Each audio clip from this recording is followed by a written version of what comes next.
If your team got guaranteed money, tell them call me. Whoop. Make me say, my. I done been around the world. Yeah, I was made for this. Player Performance with J.A. Cavalier.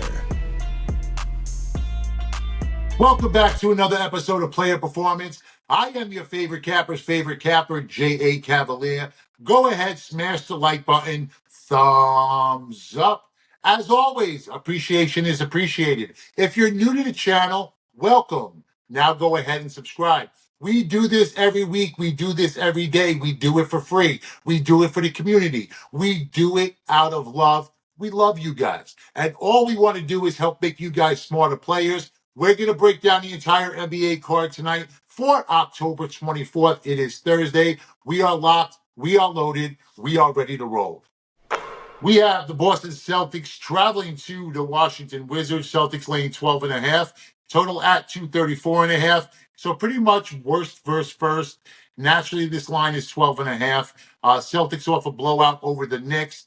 I thought that was going to be a sleepy, lazy spot after winning a chip, but this just may be that spot. Either way, I can't lay it with the Celtics. Too big of a number early in the season, but I'm not taking it either. Coach, who do you like?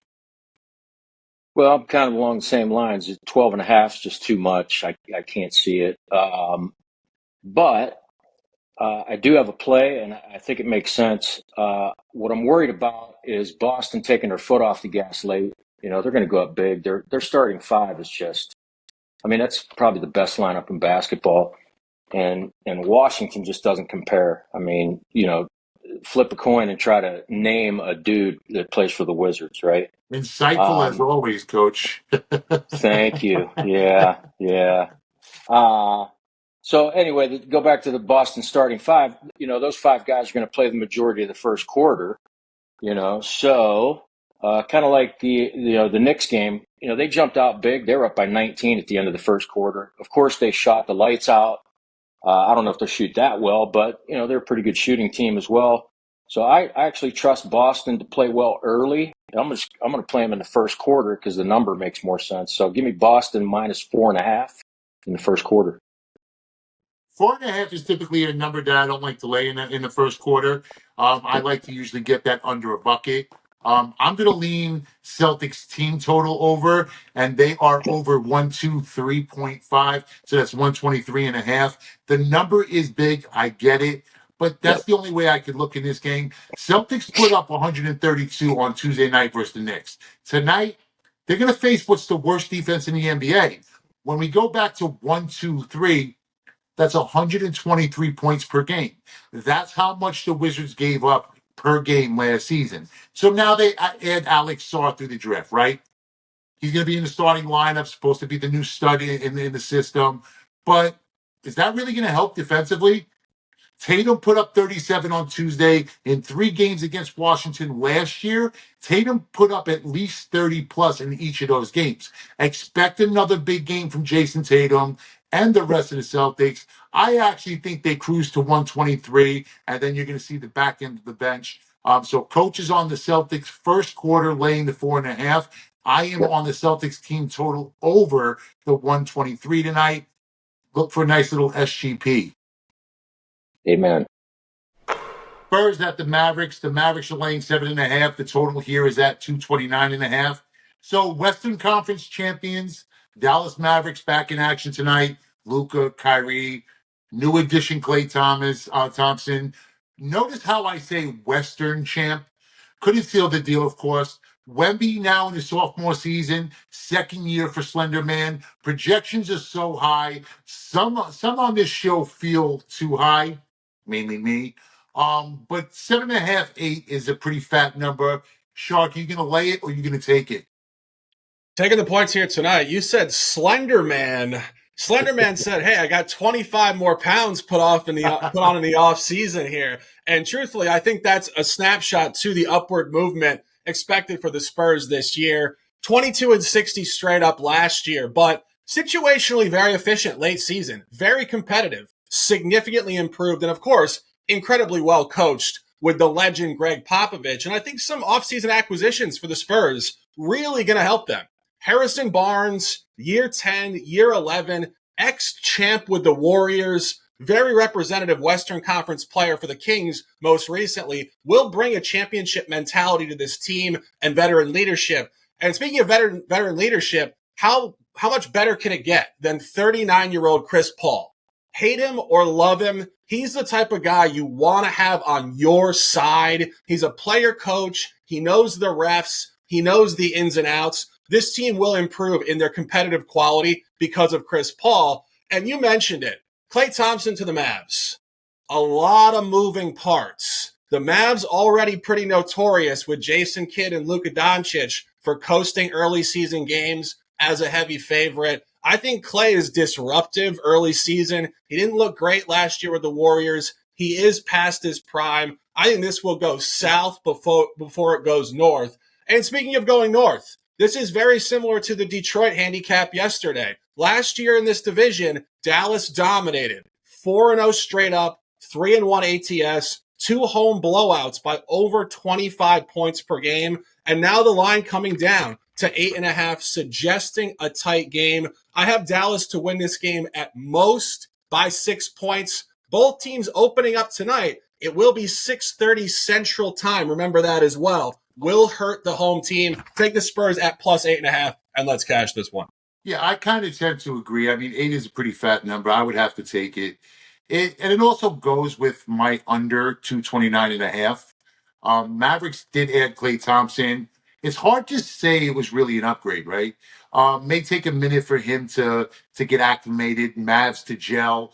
As Junior Brown would say, what does he say? Continuity. You know what I mean? Spurs did add Chris Paul, but really right now it just looks like they're 4 dudes plus Wembanyama. One of those 4 dudes, Devin Vassell, he's not going to be playing tonight. They did lose a key member of that tribe last year. I don't know how that's going to affect them. I do like the addition of Chris Paul, only because when you get Chris Paul with a very young player, a guy who can control the court, control the game flow, offensively or defensively, we all understand that Chris Paul is a mere shell of himself, right? But that's not really, but that basketball knowledge, that mind is what you bring a veteran in like that for. To sit there, help and groom Wembanyama when you're already dealing with probably the smartest basketball mind in NBA history in pop. So I don't disagree. I just don't believe Wembanyama is that guy. You know, I saw at multiple times during the course of the season last year in what was supposedly a historic rookie season. I saw him disappear on the court way too much, way too often. I've seen the Spurs start fast and then just fizzle down the stretch. And a lot of that had to do with Wemby's play. I mean, look, I do concur tonight. I think 8 is too big. So maybe this is a letdown spot for the Dallas Mavericks. I mean, you're just coming off the NBA Finals. You have new pieces to acclimate to the system. I don't know how everybody's going to gel. It's not easy fucking playing with Luka, man. It's not easy playing with Luka. So Shark is on the Spurs. He's catching 8 tonight. I did open up the line at 7.5, but it is actually 8 right now currently. And the total's at 229.5. I am on the under, and as you guys know, it's always correlated. When you take the dog, you take the under, right? OKC at the Denver Nuggets. Nuggets are laying 2. Total here is at 225.5. So the best matchup of the night. Now, this is on a night where we have 4 NBA games, NFL Thursday Night Football, also college football, some pretty good games in college football, and this is going to be on my main TV. This line just seems a little bit short. There is no love for the Nuggets in the market. Junior, are the Thunder overvalued? I think that by basketball nerds are a little bit overvalued, but the market still looks at Denver's name recognition and assumes that they're still at the level they've been for the last couple of years where they've been a championship competing team, and that's just not really the case. The year after they won the championship, which was last year, they lost some pieces that held them across that finish line. And not only did they not replace them, they've lost even more of those pieces again this summer. So they're going to need guys like Braun and some improving guys to step up. And I'm not saying they can't. Jay, we have this conversation all the time. I'm just playing the number. I feel like I'm getting the better team at a discount, and I just have a responsibility as a capper to listen. I just believe in life. Who am I to pass up on a sale? So, at worst, best case scenario, this is a 50-50 game. At plus 110, that's a break even percentage of 47.6, which means I hit this bet 48% of the time. I'm in the money. I'm taking that every single time. See, I give Denver and Utah probably the two biggest home court advantages in the NBA. So for this to be a 2.5, you're telling me that right now, as of today, OKC is the much better team and on a neutral court. And honestly, I got to be honest, I'm not buying. And for me, this is more of a wait and see on the game itself. I do like the under 225.5 in this game. Okay. Look, it's going to be a playoff atmosphere. Top two teams in the West last year could very well be the top two teams again this year. Denver and OKC met 4 times last year. All 4 games went under. Nuggets also the top under team in the NBA. Denver plays so slow, the slowest pace in the league. Expect that to continue tonight. Also, I feel one thing. Nicola's pretty fucking petty. These are the games that he's going to peacock in. Much like Embiid against other bigs on national spotlight games, this is that game. Because all off season, all we've heard about is the Thunder. So is he. Yep. So is he.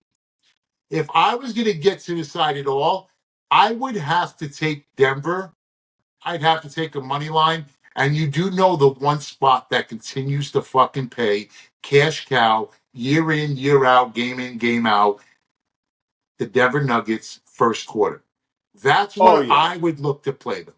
Now, I understand the Thunder have cashed early in games as well, but the money train is the money train. I mean, it's pretty much was an auto bet all last season. You just take Denver in the first quarter because Nikola Jokic doesn't rest the entire first quarter. So Yeah. I may look to get to that, but I am on the under in this spot. I think it's going to be a slower paced playoff style game. What do you think? I'm glad you said that because I was going to throw in just another play, even though it's not official for the show. Denver first quarter, Boston first quarter, and last year Pelicans first quarter. Cash in your pocket every single time. So don't sleep on JA's advice because that's definitely a moneymaker for sure. Just to play devil's advocate to what you said about OKC, I would say that OKC looks at Denver not only as the big boys in the West, but the big boys in their own division, and they get very motivated for these games. All 4 games, like you mentioned, went under, which is a playoff-like atmosphere. I can't wait to watch the game as a fan, but I got OKC money line as the official play on the show, and I got OKC plus the points in my pocket, so I'm all over the Thunder. Yeah, I'm not arguing either play, but like I told you, this is my main screen, popcorn in hand, watching this game start to finish from tip to bell. It doesn't matter. This is the game I want in on. What scares me about what you just said is the fact that I thought the very same thing about the Knicks on Tuesday, and then they got fucking mollywopped, right? Like they just came out and got embarrassed against the Boston Celtics. Oh, yeah. Now, coach, speaking of first quarter bets, Coach actually likes the Celtics tonight, and I gotta be honest, I may tail him in that first quarter. He's looking at him laying the 4.5. Now, 4.5, as you and I have discussed on fucking numerous occasions, not a number that we typically lay in the first quarter. We want to catch it under a bucket, either 1.5, 2, 2.5. 3 is usually my ceiling. But I Right. don't know if I raise that ceiling for a team like Boston, especially against a defense like Washington. Would you? Yes, because I think that they showed in game 1 that their motivation is different. They feel like they're not respected enough as champs, which has been their MO. They just haven't gotten enough respect in their own minds in the last couple of years. And I feel like they're on a mission. Washington is a team that has no intention of winning. They are in the Cooper flag sweepstakes. Make no mistake about that. Sar, what's your thoughts on Sar? I don't know enough about these international guys. It's like trying to evaluate quarterbacks coming out of college. Everyone acts like they know. We don't know. We got to see him play And it's first. funny because we do the same thing year in, year out, right? Where there's one guy that just hits big from an international market, and that, of course, would be Wemby from France. And then this year, it was all French. The top 10, where they have like 3 guys from France go, it's ridiculous. The league couldn't have been that fucking good. The national team wasn't that good. Right, right. Granted, Wemby is a unicorn, accept that, but don't start looking at these other guys as the first, the third, the fifth, the seventh picks. That's crazy. Crazy. Yeah, nah. Those guys are. I think that people get confused that certain players' games are tailor made for international rules, and that doesn't always translate to the NBA. And very few adapt to the physicality and the tempo and basically the talent of the NBA. So when you look at a guy like Nikola Jokic and a guy like Luka, they're the exception. They're not the rule. Right, and if it works on the flip side, right? Like the officiating screws with the NBA guys. Like Joel Embiid was trying to foul hunt in international play the way he did in the NBA, and the refs were not having it. There. No, it's they not were there. not having It's not it. there. All right, so he is on the Thunder tonight money line. I am waiting and seeing, but I am on the under in this game. Playoff style atmosphere. Very excited about this game. To this point, this is by far the best game on the schedule 2-3 nights. All right, Junior, we'll see you back here tomorrow as we lock in for Friday, the biggest card of the week in the NBA, man. Tell me what you gonna do now. Keep rolling, keep rolling. So you just saw that spot, right? Go ahead, text that number, 1-917-584-8086. I have a game tonight that I personally have 20,000 in action on. It's a steam play. I did have big steam come in last night. We smashed a 20 dime money line parlay. That paid plus 111. $20,000 on that. I also had a 100-star NBA monster last night with the Milwaukee Bucks. We cashed that. Link in the description below. You guys want in. We have an NBA package every single day. Special offers every day. They will always be in the link description below. You want to check out more of what we do. Get to ylose.com. That's the letter YLOSE.com. That's for free picks, stats, trends, scores, odds, and more. You can see the entire team on ylose.com. You can see Neil McDonald for soccer, Punchy for combat sports. That's UFC, boxing. You can see Luke Shuey, the prop master, Shark, Junior Brown, Coach Rick Bowe, Lance Taylor for all college sports. He's a specialist in college football and in college basketball. And then we can't forget Les Victori, the Canadian bacon, dropping fire and melting the ice in NHL. Well, that has been it for me today. This has been Player Performance, NBA, October 24th. We'll see you guys back here tomorrow, Friday, for a huge card in the NBA. Make sure you guys drop a follow, subscribe to the channel, and drop a comment below. We love reading the comments. Spread some love. Appreciation is always appreciated. And if you hate us, go ahead. Spread some fucking hate too. It's all good. We'll see you guys back here tomorrow. But remember, yesterday's a memory. Tomorrow's not guaranteed. You're here right now. Make it count. Cut my life into pieces. This is my last resort.